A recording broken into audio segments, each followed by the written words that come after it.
पूर्वी खबर। आसनसोल के रविंद्र भवन में आसनसोल प्रगति और बीएन घाटी के संयुक्त तत्वाधान में एक रक्तदान शिविर का आयोजन किया गया। आपको बता दें कि हर साल की तरह इस रक्तदान शिविर का आयोजन किया गया है। आसनसोल नगर निगम के चेयरमैन अमरनाथ चटर्जी, आसनसोल रामकृष्ण मिशन के सचिव स्वामी सौम्यानंद जी महाराज, रानीगंज विधायक तापस बनर्जी के अलावा इस कार्यक्रम में कई वरिष्ठ लोग उपस्थित थे। सुबह से ही स्वच्छता से रक्तदान करने के लिए लोगों का आना जाना लगा रहा। पिछले साल भी इस रक्तदान शिविर का आयोजन हुआ था, जिसमें कुल 113 रक्त यूनिट इकट्ठा किया गया था।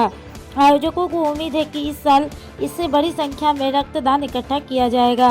आइए जानते हैं आगे की जानकारी। अब बीएन घाटी যৌথ প্রয়াসে 14তম রক্তদান শিবির আসানসোল রবীন্দ্র ভবনে অনুষ্ঠিত হচ্ছে আসানসোল জেলা গ্রন্থাগার এবং বানপুর ভলেন্টারি ব্লাড ডোনার্স অ্যাসোসিয়েশনের সহযোগিতায়।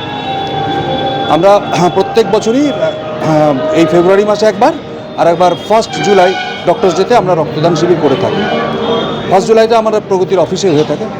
এবছরে আমাদের রক্তদান শিবিরে আসানসোল রামকৃষ্ণ মিশনের অধ্যক্ষ স্বামী সমাত্মানন্দ মহারাজ, আসানসোলের মিউনিসিপ্যাল কর্পোরেশনের চেয়ারম্যান মাননীয় অমরনাথ চ্যাটার্জি মহাশয়, রানীগঞ্জের বিধায়ক মাননীয় তাপস বন্দ্যোপাধ্যায় মহাশয়, ডেপুটি মেয়র অভিজিৎ ঘটক মহাশয় এবং এই শিল্পাঞ্চলের বিশিষ্ট মানুষজন সকলে উপস্থিত ছিলেন। উদ্বোধনের সময় তারা সকলে এসেছিলেন। আমাদের এই 2009 থেকে 2026 পর্যন্ত আমাদের যারা মেম্বাররা গত হয়েছেন তাদের সকলের উদ্দেশ্যে স্মৃতির প্রতি আমরা 1 মিনিট নীরবতা পালন করি এবং তারপরে আসানসোল প্রগতির পতাকা উত্তোলন এবং স্বামীজি সামনে স্বামীজি নেতাজি সুভাষচন্দ্র বোস এবং সিস্টার নিবেদিতার পাদদেশে পুষ্পার্ঘ্য প্রদান এবং প্রদীপ প্রজ্বলন করে আজকের অনুষ্ঠানের সূচনা করেন স্বামী সমাত্মানন্দ মহারাজ। এখন আমাদের ক্যাম্প চলছে এখন প্রায় বোধহয় 80 জনের মতো অলরেডি হয়ে গেছে। চলছে এখনও ক্যাম্পে অনেকেই আসছেন, বাইরে দূর দূর থেকেও আসছেন, স্বেচ্ছায় মানুষ এসে রক্ত দিচ্ছেন। আর এই রক্তদান শিবিরেও আমরা যেহেতু স্বামীজির আদর্শ মেনে চলি, আমরা স্বামীজির কৃপাতে এবছরও আমরা আজকে একজন বাচ্চাকে একটা হুইল চেয়ার এবং 3 জন পেশেন্টকে আমরা চিকিৎসার জন্য 2 জন পেশেন্টকে 25,000 করে চেক দিতে পেরেছি আর একজনকে তার এমআরআই করার জন্য 15,000 টাকার চেক স্বামীজির কৃপাতে দিতে পেরেছি।